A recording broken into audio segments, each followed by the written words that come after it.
है 42वां पुस्तक है बाइबल की और 24 अध्यायां है इसमें और 1151 आयतें हम यहां देखते हैं।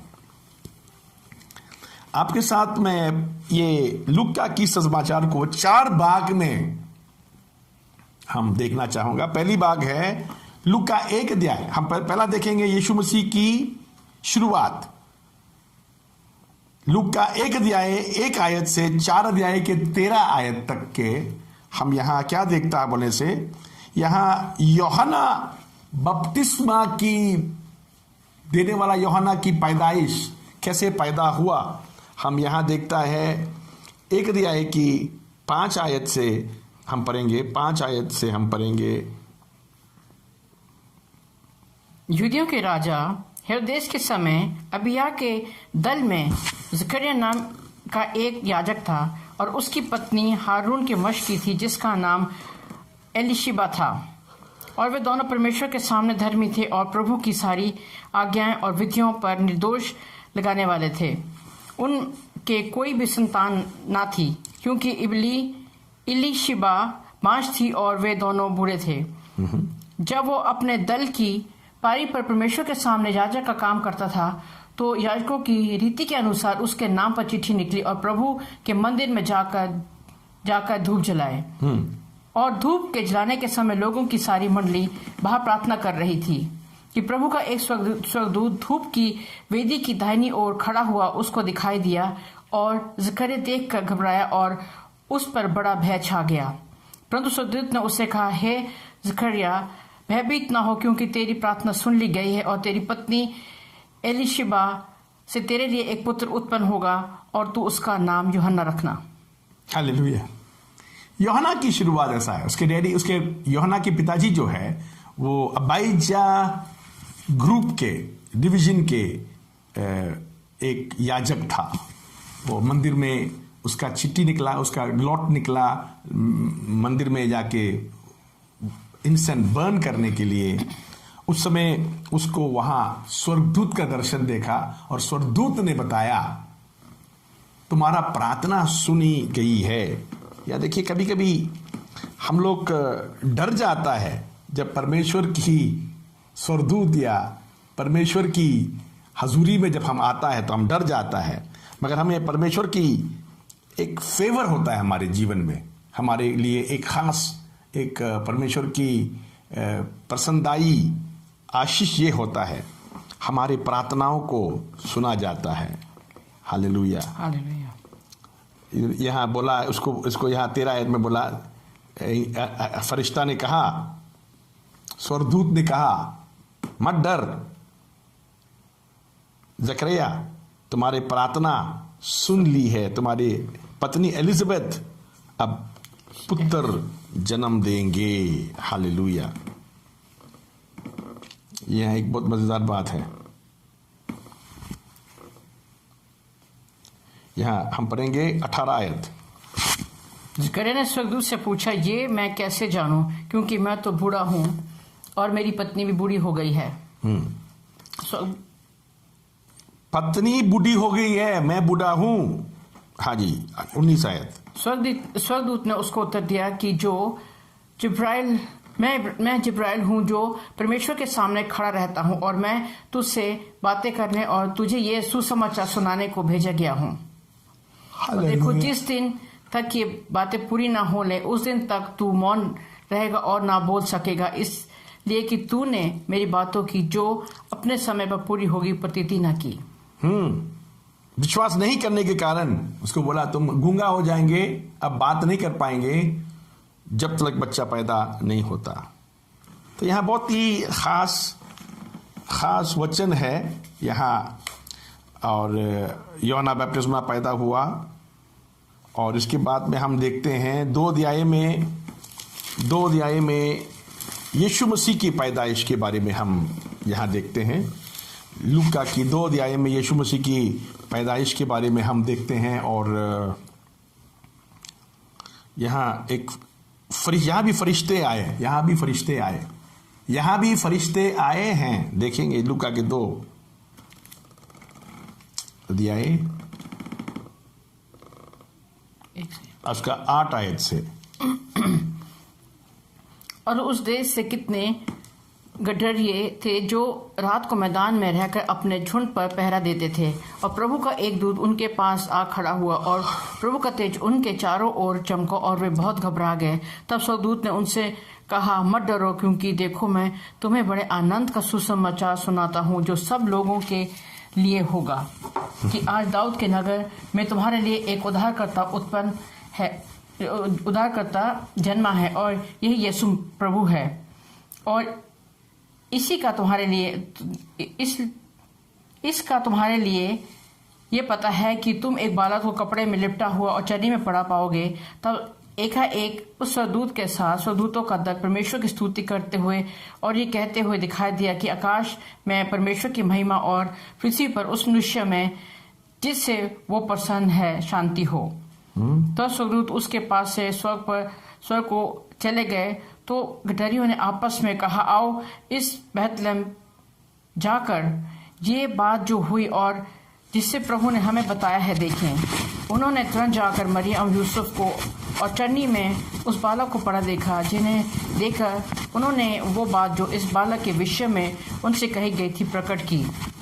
और सब सुनने वालों ने उन बातों से जो गडरियों ने उनसे कही थी आश्चर्य किया, परंतु मरियम ये सब बातें अपने मन में रख कर सोचती रही। और गडरी जैसा उसने कहा गया था वैसा ही सब सुनकर और देखकर परमेश्वर की महिमा और स्तुति करते हुए लौट गए। Hallelujah, hallelujah. यहाँ हम एक खास बात देख सकता है।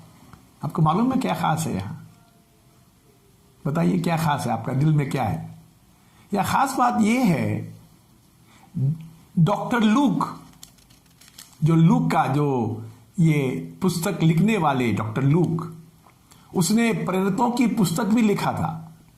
लूका का इंजील लिखा और प्रेरितों के पुस्तक भी लिखा। वो दोनों की लिखने वाले एक ही है। अभी लूका हकीम था, मेडिकल प्रोफेशनल डॉक्टर था, तो उसकी लिखने के तरीका भी बहुत रिसर्च करके लिखा है। वो पूरा पूछ पाछ के पुरखों से, एंसेस्टर्स पुरखों से, और लोग जो आंखों से देखा है उनसे, उन सब से पूछ पाछ के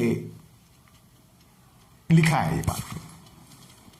और आपको मालूम होगा यीशु मसीह के बाद 55 साल बाद लूक आया था, और यीशु मसीह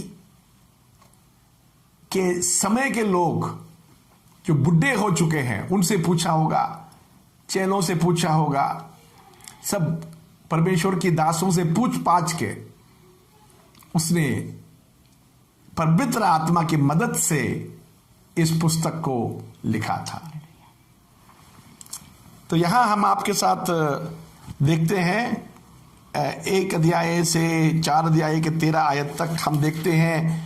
यहां फिर यीशु मसीह बपतिस्मा लिया, और उसके बाद 3 अध्याय में यीशु मसीह का इंसान का क्या बोलता, जीनियोलॉजी, वंशावली, इंसान का वंशावली। मत्ती का इंजील में वंशावली राजा का था, यहां इंसान का था। इसीलिए 3 अध्याय में हम वंशावली यहां देखते हैं। 3 अध्याय में 23 आयत से हम देखते हैं। 23 आयत से थोड़ा सा पढ़ेंगे, 23 आयत पढ़ेंगे, 23 और 24 पढ़ेंगे। जब यीशु आप उपदेश करने लगा तो लगभग 30 वर्ष की आयु का था, और यूसुफ का पुत्र था, और वो एली का, और वो मत्तात का, और वो लेवी का, और वो मलकी का, और वो यन्ना का, और वो यूसुफ का, और वो मत्तिया का, और वो आमोस का, और वो नहूम का, और वो असलियाह का, और वो नोगा का, और वो मात का, और वो मत्तिया का, और वो शीमा का। हालेलुया। हम यहां क्या देखता है? यहां यूसुफ को चुना गया है परमेश्वर की तरफ से मरियम के पति बनने के लिए, और मरियम की कोख में पैदा होने वाला मसीहा की गार्डियन फादर बनने के लिए। अब यहां वंशावली जो है उसका मरियम का और यूसुफ का तरफ से गिना गया था। हालेलुया। हालेलुया।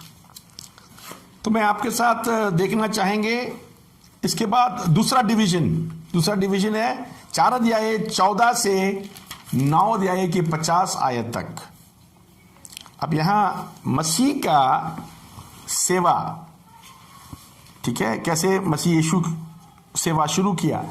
40 दिन जंगल में जाके बैठा बिना खाने पीने, और उसके बाद शैतान ने उसको परखा 3 बातों में, शारीरिक अभिलाषा, आंखों की अभिलाषा और जीविका का गमन में यीशु मसीह ने खरा निकला और जीत के निकला।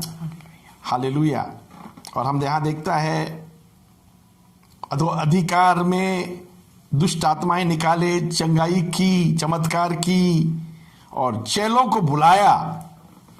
4 अध्याय 14 से 9 अध्याय के 50 आयत के बीच में प्रचार किया, शिक्षा दिया, चंगा किया और 12 चेलों को भेजा जाके लोगों को छुटकारा देने के लिए।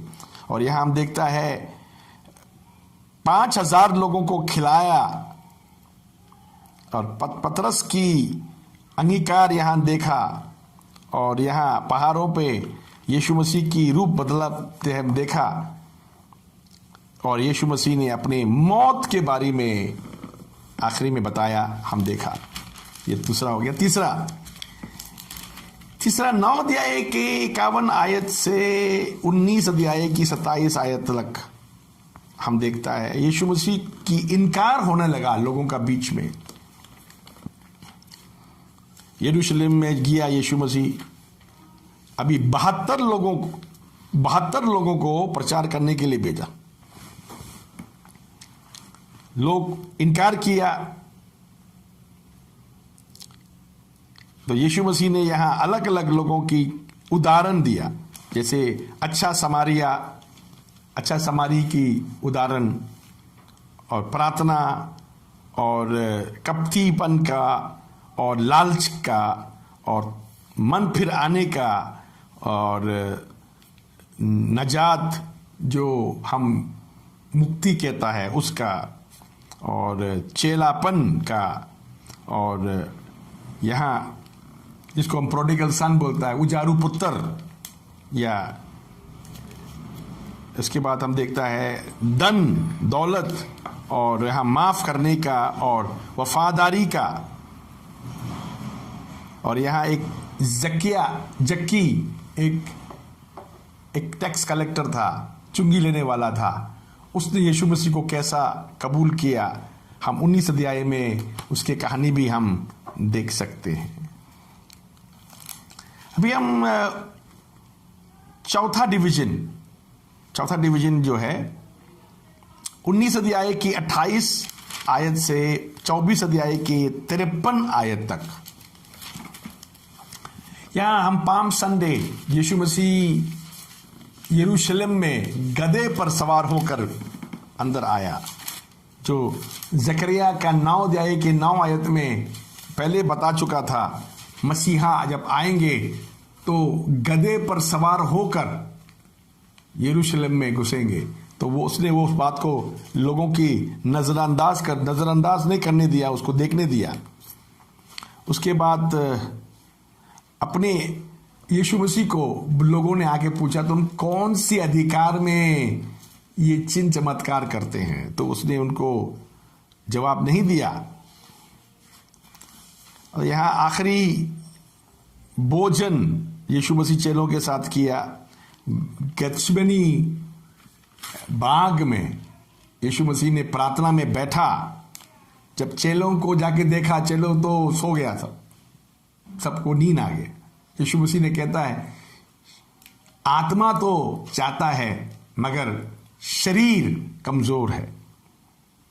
और यहां यीशु मसीह की अरेस्ट हम देखा, यीशु मसीह को पकड़ा जाना। पकड़ने के बाद पतरस ने भी उसको इनकार कर दिया। यहूदियों का बीच में, पिलातुस का बीच में, हेरोदस के बीच में, फिर पिलातुस का बीच में, फिर उसको न्याय करने के लिए खड़ा किया गया, कटोरे में खड़ा किया गया। और आखिरी में यीशु मसीह को सलीब पे चढ़ाया हुआ देखा और उसे दफनाया। और दफनाने के बाद हम देखते हैं यहाँ खास दूसरी अध्यायों में नहीं होने वाला बातें हम यहाँ आपके साथ देखेंगे।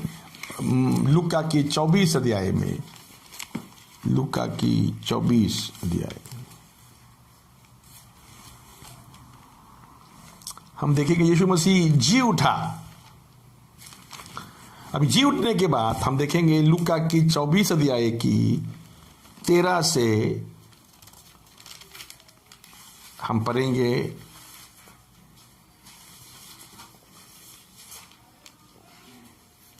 18 तक, 13 से 18 तक पढ़ेंगे। देखो, उस दिन उसमें से दो जन इमाउस नाम एक गांव को जा रहे थे, जो यरूशलेम से कई 7 मील की दूरी पर था। और वे यहाँ 2 चेले इमाउस की रास्ता में जा रहे थे।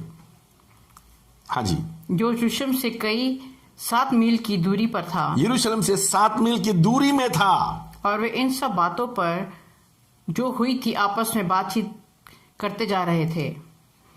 और जब वे आपस में बातचीत और पूछताछ कर रहे थे तो यीशु आप पास आकर उनके साथ हो लिया, परंतु उनकी आंखें ऐसी बंद कर दी गई कि वे उसे पहचान न सके। उसने उनसे कहा, ये क्या बातें हैं जो तुम चलते चलते आपस में करते हो? वे उदास से खड़े रह गए। ये सुनकर उसमें से क्लियुपास नाम एक व्यक्ति ने कहा, क्या तू यरूशलेम में अकेले परदेसी है जो नहीं जानता कि इन दोनों में उसमें क्या क्या हुआ है? उसने उनसे पूछा, कौन सी बातें? उन्होंने उससे कहा, यीशु नासरी के विषय में जो परमेश्वर और सब लोगों के निकट काम और वचन में सामर्थ्य भविष्यता था। अभी हम पढ़ेंगे 20। और महायाजकों और हमारे सरदारों ने उसे पकड़वा दिया कि वो उस मृत्यु की आज्ञा दी जाए और उसे क्रूस पर चढ़ाया। परंतु हमें आशा थी कि यही इस्राएल को छुटकारा देगा। और इन सब बातों के सिवाय इस घटना को हुए तीसरा दिन है।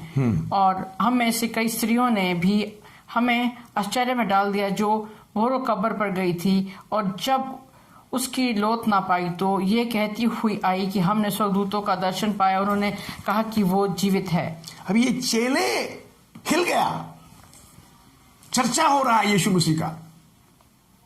इमाउस की रोड में जाते जाते इस बातें कर रहा था, अब क्या होगा, अब क्या करेगा, क्या होगा।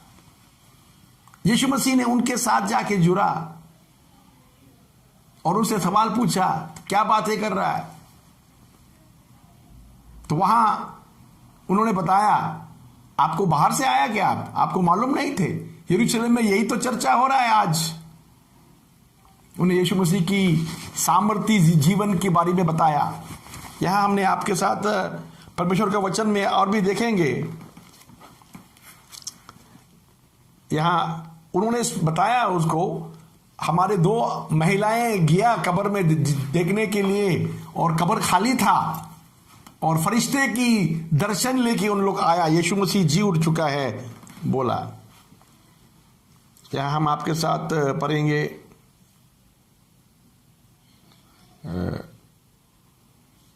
23 आयत से। और जब उसकी लौट ना पाई तो वो कहती हुई आई कि हमने स्वर्गदूतों का दर्शन पाया। उन्होंने कहा कि वो जीवित है। तब हमारे साथियों में से कई एक कब्र पर गए और जैसा स्त्री ने कहा था वैसा ही पाया, परंतु उसको नहीं देखा। तब उसने उनसे कहा, हे निर्बुद्धि और भविष्यताओं की सब बातों पर विश्वास करने में मन बुद्धिमतियों, क्या वश न था कि मसीह ये दुख उठाकर अपनी महिमा में प्रवेश करे? तब उसने मूसा से और सब भविष्यताओं से आरंभ करके सारे पवित्र शास्त्र में से अपने विषय में की बातों का अर्थ उन्हें समझा दिया। इतने में वे उस गांव में पहुंचे जहां वे जा रहे थे और उसके ढंग से ऐसा जान पड़ा कि वो आगे बढ़ा चाहता है, परंतु उन्होंने ये कहकर उसे रोका कि हमारे साथ रहे, क्योंकि संध्या हो चली है और दिन अब बहुत ढल गया है। तब वो उनके साथ रहने के लिए भीतर गया। जब वो उनके साथ भोजन करने बैठा तो उसने रोटी लेकर धन्यवाद किया, उसे तोड़कर उनको देने लगा। तब उनकी आंखें खुल गई और उन्होंने उसे पहचान लिया कि वो उनकी आंखों से छिप गया। उन्होंने आपस में कहा, जब वो मार्ग में हमसे बातें करता और पवित्र शास्त्र का अर्थ हमें समझाता तो क्या हमें मन में उत्तेजना न उत्पन्न हुई? वे उसी घड़ी उठकर यरूशलेम को लौट गए और उन 11 और उनके साथियों को इकट्ठे पाया। वे कहते थे, प्रभु सचमुच जी उठा है और शमौन को दिखा दिया। जब उन्होंने माँ की बातें उन्हें बता दी और ये भी कि उन्होंने उससे रोटी तोड़ते समय क्यों कर पहचाना। हाँ, तब पहचाना। हालेलुया। तो यहाँ बहुत इंटरेस्टिंग बातें हैं लूका में जो मत्ती, मरकुस और यूहन्ना में नहीं मिलता है। वो बातें यहाँ हम देख सकता है। यहाँ में लूका की खासियत क्या है? लूका की इंजील की खासियत ये है, लूका यीशु मसीह को इंसान, काबिल इंसान प्रकट कर रहा है उसकी लेखा से। क्योंकि मत्ती यीशु मसीह को राजाओं का राजा बताना चाहता है, मरकुस यीशु मसीह को एक सेवक बताना चाहता है, तो लूका बताना चाहता है वो काबिल इंसान है, वो सच्चा इंसान है। और इंसान बन करके पाप से बच के कैसा रहता है, और इंसान बनने के बाद परमेश्वर इंसान का रूप लेने के बाद जीवन कैसे जी के हमें दिखाया है, वो सब बातें लूका के इंजील में हम सीख सकता है। लूका के इंजील में और भी एक शब्द है, आपको गरी गरी मिलेगा। ये लिखा है मनुष्य का पुत्र। यहां परमेश्वर का पुत्र नहीं, मनुष्य का पुत्र करके यीशु मसीह को बुलाया गया है। और ये मनुष्य का पुत्र कौन सा मनुष्य का पुत्र है? जब उत्पत्ति के 3 अध्याय 15 आयत में हमने पढ़ा था, अब पढ़े मेरे साथ, उत्पत्ति के 3 अध्याय 15 आयत में, जब इंसान पाप किया था तो उस समय भविष्यवाणी आया परमेश्वर की तरफ से, और मैं तेरे और इस स्त्री के बीच में और तेरे वंश और उसके वंश के बीच में बैर उत्पन्न करूंगा। वो किसकी? स्त्री और तुम्हारे बीचों के बीच में। हाँ, वो तेरे सिर को कुचल डालेगा और तू उसकी एड़ी को डसेगा। मनुष्य का पुत्र कौन? स्त्री का पुत्र बोलता है। यहाँ स्त्री का पुत्र बोलता है, स्त्री के बीच में। स्त्री का, मैं तेरे और इस स्त्री के बीच में और तेरे वंश में इसके वंश के बीच में और बैर उत्पन्न करूंगा। वो तेरे सिर को कुचल डालेगा। यहाँ वंश भी आदमी का नहीं, स्त्री का वंश है। एक्चुअली वंश तो हमेशा आदमी का गिना जाता है। पहली बार यीशु मसीह की पैदाइश से पहले जब इंसान पाप में गिरा था, तो वही समय परमेश्वर ने ये वचन दिया। वचन क्या है? स्त्री का वंश। कभी हुआ नहीं जिंदगी में, कभी हुआ नहीं दुनिया में। वंश आदमी का ही होता है, बीज आदमी से आता है, मगर पहली बार परमेश्वर ने बीज तैयार किया मसीहा को पैदा करने के लिए। राजाओं का राजा, प्रभुओं का प्रभु, अच्छा सेवक, पूरा मनुष्य प्रभु ने तैयार किया। वो था हमारे खुदावन यीशु मसीह। लूका की इंजील में आपको बहुत ही बैलेंस और एक्यूरेट शिक्षा मिलेंगे, क्योंकि लूक ने काफी अच्छा रिसर्च किया था। वो रिसर्च की जो नतीजा जो है लूका की इंजील है। Hallelujah, hallelujah. इसीलिए लूका की इंजील पढ़ना आप लोग जरूरत है। और लूका की इंजील को आप लोग पढ़ने का टाइम मैं एक रिक्वेस्ट करूंगा, ये बाइबल देखिए। ये बाइबल जो है ये रायरी बाइबल है हिंदी में। आप लोग हिंदी पढ़ने वाले लोग ये रायरी बाइबल खरीदिएगा, ये खरीदिएगा। इसमें आपको पूरी जो मैं पढ़ा रहा हूं उसकी आउटलाइन आपको यहां मिल सकता है, ठीक है। और उसके बाद ये आउटलाइन जो है आपको क्या क्या मदद करेगा, आपको समझने के लिए भी, लोगों को समझाने के लिए भी। ये बाइबल आप दुनिया कहाँ मिलेगा, हिंदी में है, इंडिया में मिलता है। Rairi reference Bible. सो क्या लिखा है बाहर, क्या लिखा है? रायरी अध्ययन बाइबल। रायरी अध्ययन बाइबल। तो मत भूलिए, रायरी अध्ययन बाइबल आपको चाहिए। और याद रखिए 4-1-14-7-1। फिर बोलिए 4-1-14-7-1। इसमें नया नियम की 27 पुस्तकें हैं। आप इस बात को याद रखें, कभी भूलना मत। आप क्या पढ़ता है, क्या पढ़ने जा रहा है। 4-1-14-7-1। प्रभु यीशु मसीह आपको आशीष दे।